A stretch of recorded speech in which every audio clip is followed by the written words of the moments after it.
আসসালামু আলাইকুম, সবাইকে শুভেচ্ছা জানাচ্ছি। মাসুম মাহবুব দেখছেন ওপেন দ্য ইউটিউব চ্যানেল এবং মাসুম মাহবুব ফেসবুক পেজ।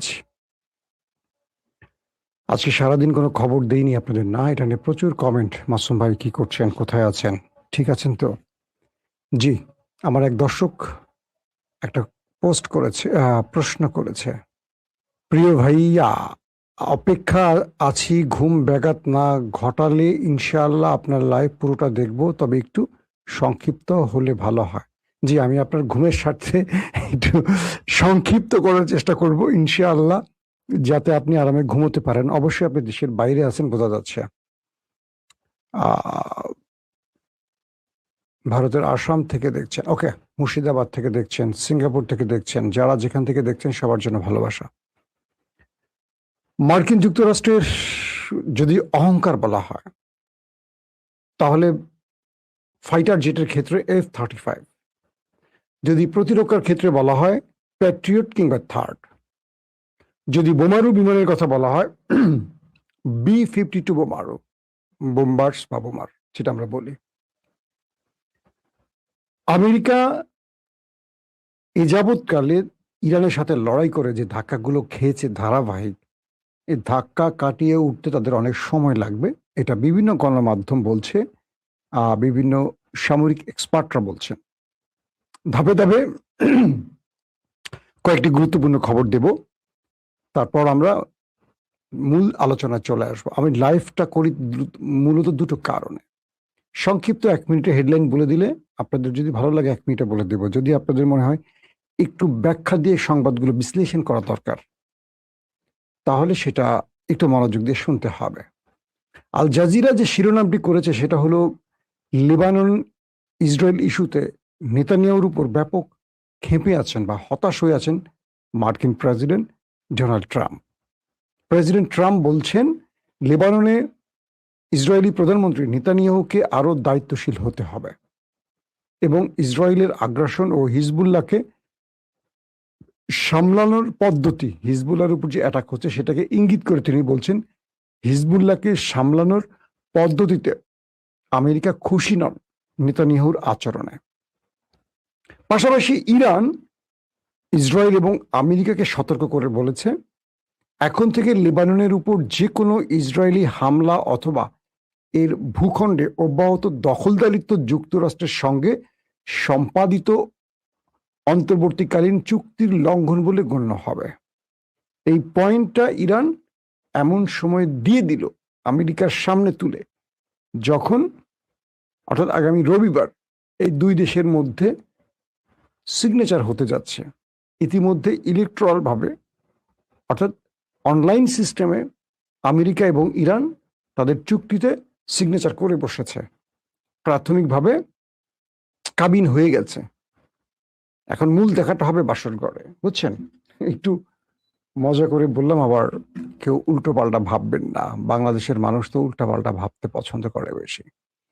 ইরান বলছে যে যদি লেবাননে ইসরায়েল কোনো ভুল পদক্ষেপ নেয়, তাহলে আমাদের সাথে আমেরিকার সম্পাদিত চুক্তিকে আমরা বাতিল বলে গণ্য করব। কারণ এই চুক্তির মধ্যে আমাদের প্রতিবেশী বা আমাদের ভ্রাতৃ রাষ্ট্র, মিত্র রাষ্ট্র, আমাদের এক কথা প্রক্সি বাহিনীকে ইঙ্গিত করে বলছে তাদের উপর কোনো আক্রমণ করা যাবে না। এর মধ্যে হুতি আছে, ইসলামিক রেজিস্ট্যান্স আছে, হিজবুল্লাহ আছে, এদের সবাইকে ইরান টেনে এনেছে এমন ভাবে যাতে লেবানন এই অঞ্চলে ফিলিস্তিন এদের উপর দখলদারিত্ব চালাতে না পারে। কিন্তু আমেরিকার প্রেসিডেন্ট তিনি ক্ষেপে আছেন নেতানিয়াহুর উপর, কারণ নেতানিয়াহু বারবারই ট্রাম্পের কাজে বাগড়া দিচ্ছেন। অন্যদিকে হিজবুল্লাহ ইরানের কাছ থেকে এই আশ্বাস পেয়েছে, মানে হিজবুল্লাহ তো ইরানের কাছ থেকে চাচ্ছে যে আমি তো তোমার জন্য সংগ্রাম করলাম, তোমার জন্য আমি ইসরায়েলের সাথে লড়াই করলাম, আমার প্রায় 4,000-এর মতো মানুষ জীবন দিল, আমার জন্য তুমি কি দিবা? তো ইরান তাকে যা দিয়েছে সেই ব্যাপারে হিজবুল্লাহ ইরানের কাছ থেকে এই আশ্বাস পেয়েছে যে যুক্তরাষ্ট্রের সাথে আলোচনার পর পরবর্তী পর্যায়ে তারা দক্ষিণ লেবানন থেকে ইসরায়েলি সেনাদের সম্পূর্ণ প্রত্যাহারের দাবি জানাবে। অর্থাৎ ইসরায়েল দক্ষিণ লেবাননে তাদের যে সেনাদেরকে মোতায়েন করে রেখেছে, এখান থেকে দ্রুত তাদের সরে যেতে বলেছে ইরান এবং লেবানন। এবং ইরান এই বিষয় আমেরিকাকে চাপ দিচ্ছে যেন কোনো ইসরায়েলি সেনা লেবাননের ভূখণ্ডে না থাকে। পাশাপাশি হিজবুল্লাহ বলছে, আমরা আবারও হিজবুল্লাহ এবং তাদের মিত্র ইরানের পক্ষ থেকে এই জেদ দেখতে পাচ্ছি, যে এটা একজন পোস্ট করেছেন লেবাননের বৈরুত প্রতিবেদক, এটা হাইডি পেট দ্বারা, আল জাজিরা থেকে পড়ছি আমি এটা। তারা নাকি আরো অনেকগুলো দাবি করছে। প্রশ্ন হলো, ইসরায়েল যে বলছে হিজবুল্লাহ দাবি করছে, এটা হিজবুল্লাহর অধিকার, এটা তাদের অঞ্চল। হিজবুল্লাহ তো ইসরায়েলের ভেতরে দখল করে বসে নেই, তো তোমরা কেন লেবানন দখল করছো? নিজেদের ভূখণ্ড দাবি করা তো তোমাদের অযৌক্তিক, আন্তর্জাতিক নিয়ম অনুসারে এটা করতে পারে না।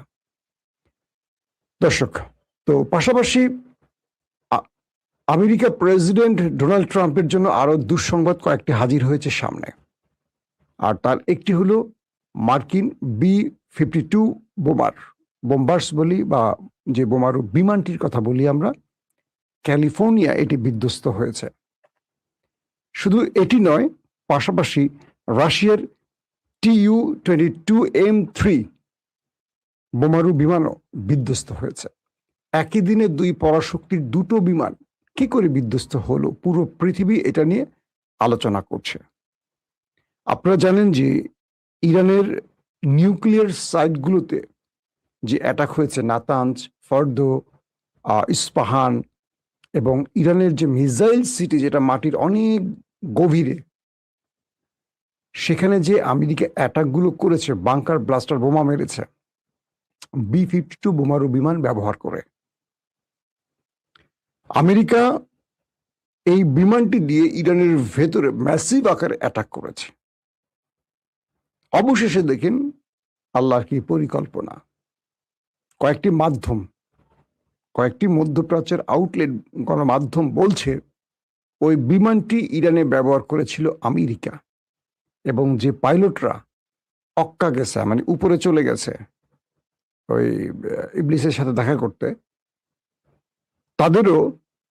তারা ইরানে এসেছিলেন অ্যাটাক করতে।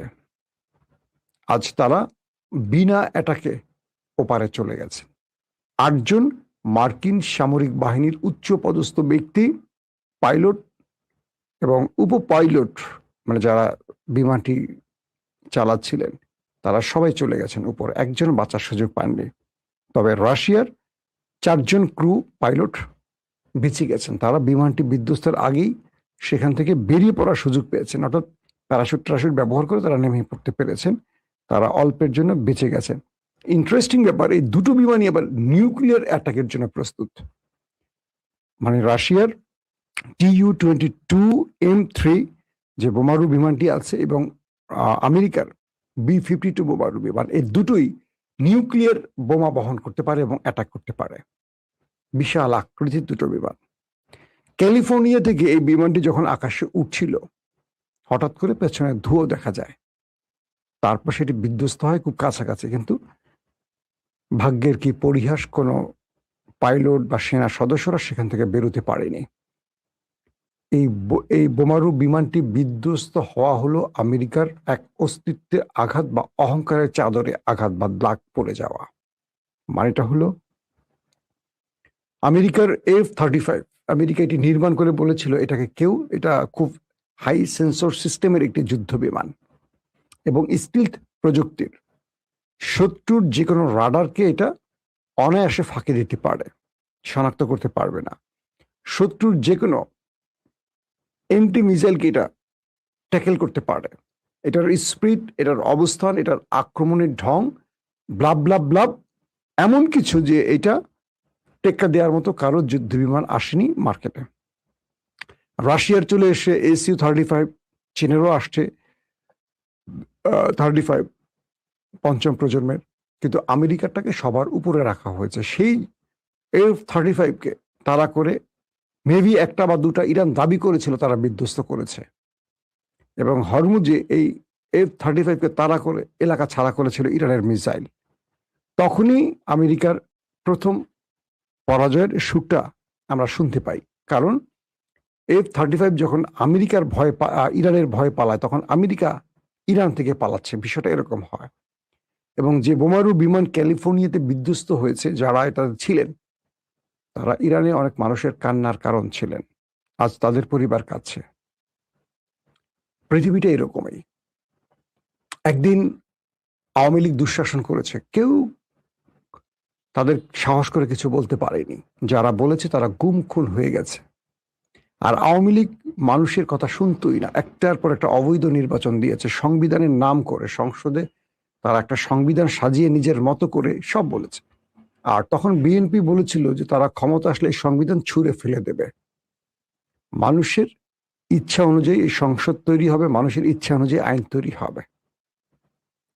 বিএনপি যতগুলো ওয়াদা দিয়েছে, আমার দেখা মতো 100 দিনের বেশি হয়ে গেছে বিএনপি শাসন আমল নতুন করে। বরং বিএনপি যে আশ্বাস দিয়েছে তার উল্টো দিকে চলছে। গণভোটের রায় 70-75% মানুষ গণভোটের পক্ষে ছিল, সেই রায় কি বাস্তবায়ন হয়েছে? সংসদে শুনেছি আমাদের সালাউদ্দিন ভাই বলেছেন তারা আসলে বাধ্য হয়ে গণভোটের পক্ষে দাঁড়িয়েছিল, কারণ এটা না মানলে নির্বাচন না হতে পারে। একটা প্রতারণা জাতির সাথে। তারা এখন মনে করছে যে আওয়ামী লীগ তো মাঠে নেই, আমরা যে কদিন টিকে থাকতে পারি। আওয়ামী লীগ এটা মনে করেছিল যে আমাদেরকে কেউ সরাতে পারবে না। বেনজির, হারুন, মনিরুলদের মতো বাঘা বাঘা পুলিশ, তাদের দম্ভুক্তি দেখেছেন কিভাবে কথা বলেছে, এক একজনের টোন মাটির নিচ থেকে তুলে নিয়ে আসবো, এই করব সেই করব। সেনাবাহিনী, ডিজিএফআই, হ্যাঁ, বিভিন্ন জায়গায় আওয়ামী লীগ এমনভাবে সেট করেছে। আওয়ামী লীগ সেনাপ্রধানের শেখ হাসিনার নিরাপত্তার জন্য কত স্তরে নিরাপত্তা বাহিনী তৈরি করেছে। তার বাড়ির আশপাশ দিয়ে ছায়া পাখি ঢোকার সাহস করতো না, তাকে বাঁচাবার জন্য এত নিরাপত্তা তৈরি করেছে। গণ অভ্যুত্থান, জনরোষ এক কাপড়ে তাকে দেশ থেকে বিদায় করেছে। হাসিনাকে যদি কেউ প্রশ্ন করে একদম নিরপেক্ষভাবে যে তার ভুলগুলো কি, সে কিন্তু বুঝতে পারবে তার ভুলগুলো, হয়তো বা বলবে না, মুখে বলে না, তারা রাজনীতির শেষ হয়ে যায়। তিনি এখন বলবেন যে আমাকে কারা কারা কুবুদ্ধি দিয়েই ফ্যাসিস্ট বানিয়েছে, স্বৈরাচার বানিয়েছে। হাসিনা বাংলাদেশের ইতিহাসে এখন ডেড বডি। আওয়ামী লীগ কখনো কখনো ফিরবে কিনা জানি না, আওয়ামী লীগকে হয়তো বিএনপি ফিরিয়ে আনবে। হাসিনা ডেড বডি লিখে রাখতে পারেন। বিএনপি 15.5 বছর পর আসছে ক্ষমতায়। বিএনপির কাজে আপনারা খুশি কিনা কমেন্ট করবেন। আমি সাংবাদিক হিসাবে কমেন্ট করব না, আপনারা কমেন্ট করবেন যে বিএনপির যে দর্শনের রাজনীতি চলছে, বা যেভাবে দর্শন, আমি ধর্ষণ বলিনি, আমি গত কয়েকদিন আগে একটি খবরে দেখলাম 100 দিনে তারা 600 মানুষ খুন করেছে বা খুন হয়েছে। প্রতিদিন কোথাও না কোথাও বিএনপি নেতাকর্মীরা খুন হচ্ছে নিজেদের হাতে। চাঁদাবাজি, টেন্ডারবাজি, অপরাধ জগতে প্রবেশ। এটা কেমন রাজনীতি? যারা বিরোধী দলে থাকলে ধান খেতে ছিলেন, পাট খেতে ছিলেন, লুকিয়েছিলেন, আশ্রয় ছিলেন, গুমে ছিলেন, সেই লোকগুলো যারা মজলুম ছিলেন আজকে তারা জালিম হয়ে উঠতেছেন কেন? ইসলামী ব্যাংকটার অবস্থা খুব খারাপ, বারবার আমি এই কথাটা বলছি। আমি আর কোনো ব্যাংকে টাকা রাখিনি, একটা মাত্র ব্যাংক ইসলামী ব্যাংক বলে রেখেছি, কারণ আল্লাহর কাছে কি জবাব দেব? যতটুকু আমার কাছে মনে হয়েছে যে ইসলামের কিছু ধারা তারা মানে, শরিয়া ভিত্তিক, আমি কোথাও টাকা তুলে রাখবো ভয় পাচ্ছি, সেটা তো সুদে চলে আসবে। আমি সুদ খাবো? আমাকে বাধ্য করবে রাষ্ট্র সুদ খেতে? এখন নিজের প্রয়োজনে টাকা তুলতে পারছি না ব্যাংক থেকে। ব্যাংকটাকে কোথায় নিয়ে যাচ্ছে? খুব কষ্ট পাচ্ছি। এই দলটার জন্য অনেক কষ্ট করেছি, এগুলো বলতে লজ্জা লাগে। তো বিষয়টা হলো যে আজকে বিএনপি বুঝতে পারছে না, তারা মনে করে তারা আজীবন ক্ষমতা থাকবে। থাকবে না। কেউ আসবে নতুন করে, 2 বছর পরে আসুক, 5 বছর পরে আসুক, 50 বছর পরে আসুক, তখন হাসিনার মতো কোনো একটি দেশে বসে তারাও জাবর কাটবে আর বলবে আহা কি ভুল করেছে, আহা কি ভুল করেছে, আহা কি ভুল করেছে। সালাউদ্দিনরা থাকবে না এই দেশে, চলে যাবে, আবার শিলং চলে যাবে। সেখানে তার ভালো নেটওয়ার্ক তৈরি হয়েছে, প্রচুর অর্থ সম্পদের মালিক হয়ে গেছে ইতিমধ্যে, তার অর্থের অভাব নেই। এই সালাম থেকে বহুত কিছু পেয়ে গেছে, ধরে নেন। আপনি থাকবেন এই দেশে, আমি থাকবো এই দেশে, এই দেশ ছাড়া আপনার আমার কিছু নেই। হয়তো আমার বিদেশে থাকার জায়গা আছে, কিন্তু দেশ তো আমারই, সেখানে তো আমার অর্ধেক টাকা নেই। দেশটাকে যারা ভালোবাসেন সবাইকে সোচ্চার হতে হবে। রাজনীতির এই কৌশলগুলো আমাদেরকে আসলে ধ্বংসের পথে নিয়ে যাচ্ছে। দর্শক, আসি যে খবর দিয়ে শেষ করতে চাই। আমেরিকা এবং ইরানের মধ্যে রোববার বা যে সিগনেচারটা হবে তার মধ্য দিয়ে সব সমাধান হবে। 300 বিলিয়ন মার্কিন ডলার ইরানকে ক্ষতিপূরণ দিতে পারে আমেরিকা। এরকম একটা কথা যদিও ট্রাম্প বলছে এটা গুজব না, এটা ভেতরের খবর, যে ক্ষতিগুলো হয়েছে ইরান এটা আদায় করবে। ট্রাম্প হয়তো প্রকাশ্যে বলবে না, বললে জাতির কাছে সে তার পরাজয় মেনে নেওয়া হয়ে যাবে। 24 বিলিয়ন মার্কিন ডলার ইরান ক্ষতিপূরণ পাবে। ইতিমধ্যে ইরানের জাহাজগুলো হরমুজে চলাচল শুরু করে দিয়েছে। মার্কিন নেভাল ব্লকেড আছে, কিন্তু তারা চুপচাপ, কোনো জাহাজকে বাধা দিচ্ছে না। মোটামুটি ইরানের মধ্যে এখন আনন্দ উৎসব চলছে, মানুষ প্রকাশ্যে বেরোচ্ছে। লেবানিজরা, তারা এখন অ্যাটাক যেখানে হতো, যুদ্ধ যেখানে করতো ইসরায়েল, সেই অঞ্চলে যুদ্ধ থেমে গেছে, মানুষ এখন ফিরতে শুরু করেছে। প্রত্যেকেই তার নারীর টান এখন বাড়ি ফিরতে শুরু করেছে। সবাই সবার ঘর বাড়ি দেখতে এসছে, কোনো বাড়ি বিধ্বস্ত হয়ে গেছে, এক একটা অবস্থায় আছে। আমেরিকা শুধু এখান থেকে একটা ফেস সেভিং চেয়েছে, ইরান তাকে ফেস সেভিং দিয়েছে। আমেরিকা আসলে যুদ্ধে কিছু পায়নি। ওই দিন শেষে একটি কথা, ইরান নিউক্লিয়ার বানাবে না। ইরান তো আগেই বলেছে নিউক্লিয়ার বানাবে না, কিন্তু এই যুদ্ধে ইরান পেয়েছে কি? আমি বারবার বলছি, আবার মনে করে দিচ্ছি, তার উপর থেকে দীর্ঘ কয়েক দশকের নিষেধাজ্ঞা উঠে যাচ্ছে। আন্তর্জাতিক বাজারে এখন ইরান ব্যবসা বাণিজ্য করতে পারবে, কেউ আটকাবে না। দুই, ইরান তার জব্দকৃত অর্থ ফেরত পাচ্ছে। ইরান 60 দিন পর হরমুজ থেকে তার টোল আদায় করা শুরু করে দেবে। মানে এই হরমুজ এখন সারা জীবনে তার ইনকামের রাস্তা হয়ে গেল। তারপর ইরান ক্ষতিপূরণ পাচ্ছে, যে ইরানের ধ্বংসযোগ্য হয়েছে অ্যাটাকের কারণে 300 বিলিয়ন মার্কিন ডলার। কল্পনা করেন, ওরে বাপরে বাপ, বিশাল কিছু। একদিনে দেবে না, ধারাবাহিক বিভিন্ন ইনভেস্ট আসবে ইরানে। এই ইনভেস্ট গুলো ইরানকে আস্তে আস্তে ডেভেলপ করবে। ইরানের খেলা দেখেছেন? আমেরিকাতে দুর্দান্ত খেলেছে ইরান, সাহসী জাতি ইরান। আমরা আসলে এমন সাহসী হতে পারিনি। আমরা আসলে একটা ভীতু জাতি। দেখতে দেখতে সহ্য করতে করতে আর ভালো লাগে না। দর্শক, আজকের মতো বিদায় নিচ্ছি। যদি আজকে রাতে বড় কোনো খবর থাকে অবশ্যই আবার হাজির হব, আর যদি বড় কোনো খবর না থাকে আর আশা হবে না। তবে একটি কথা বলি, দেশটাকে যারা ভালোবাসেন ধ্বংস হতে দেবেন না। আপনি যেই দলই করেন, আমার একটা দল থাকতেই পারে, আমি আমার দলের বিরুদ্ধে সবচেয়ে বেশি কথা বলি, কারণ জানেন, আমি চাই আমার দলটা সঠিক পথে চলুক। অন্যের ঘরে আগুন লেগেছে, আপনি খুশি করবেন, কালকে আপনার ঘরে আগুন লাগবে, বিশ্বাস রাখবেন।